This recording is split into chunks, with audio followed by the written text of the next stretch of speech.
আজ রথযাত্রা। সারা বিশ্বের বহু প্রান্তে এবং বহু জায়গায় প্রভু জগন্নাথ দেবের রথ বেরিয়েছে আজ। তবে শহর কলকাতার এই শ্যামবাজারে একটু ব্যতিক্রমী রথযাত্রা দেখলাম আমরা।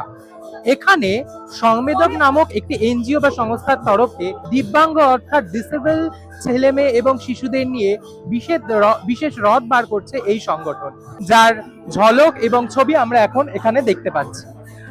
এই সংগঠনটি এই ধরনের দিব্যাঙ্গ এবং ডিসেবল বাচ্চাদের নিয়ে বহু বছর ধরে কাজ করে আসছেন এবং তাদের বার্তা একটাই, এই ধরনের শিশু এবং এই ধরনের মানুষ যারা সমাজে আছেন তারা আমাদের জন্য যথেষ্ট ইম্পর্টেন্ট এবং তারা আমাদের সমাজেরই অঙ্গ। তাদের নিয়ে চলা এবং তাদেরকে সমাজের মূল স্রোতে ফিরিয়ে দেওয়াই এই সংগঠনের মূল বক্তব্য এবং দর্শন।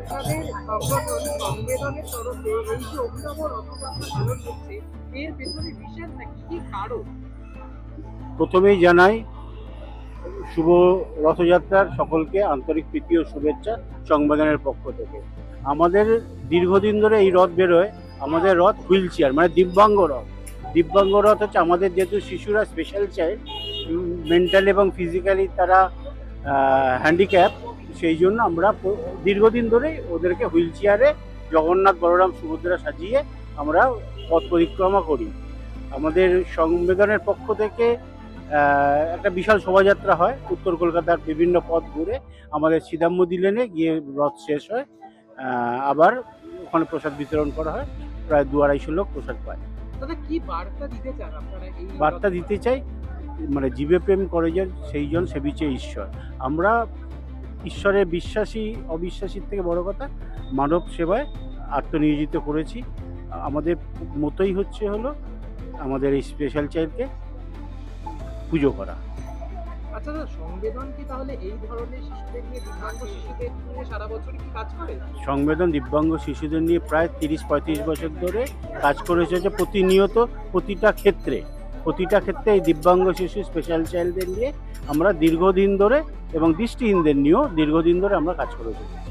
ওরা সমাজের মূল স্রোত থেকে খানিক পিছিয়ে পড়া, নিত্যদিনের দৌড়ে ওদের জায়গা নেই। এমনই দিব্যাঙ্গ শিশুদের নিয়ে বিশেষ রথযাত্রা বেরোলো শ্যামবাজারে। দেবতার সাথে সাজিয়ে তাদেরকে হুইল চেয়ারে বসিয়ে কোলের ওপর দেওয়া হলো প্রভু জগন্নাথ, বলভদ্র ও সুভদ্রা দেবীকে। এরপর সেই শিশুদের নিয়েই বের হলো এক বর্ণাঢ্য শোভাযাত্রা, যা শ্যামবাজারের বিভিন্ন রাস্তা এদিন পরিক্রমা করে। শোভাযাত্রায় সামিল হন এলাকার বহু মানুষ। অনেকে রাস্তায় দাঁড়িয়ে এই ব্যতিক্রমী উদ্যোগকে স্বাগত জানান। সংস্থার সদস্যদের কথায় বহু বছর ধরেই তারা বিশেষভাবে সক্ষম শিশুদের নিয়ে কাজ করছেন।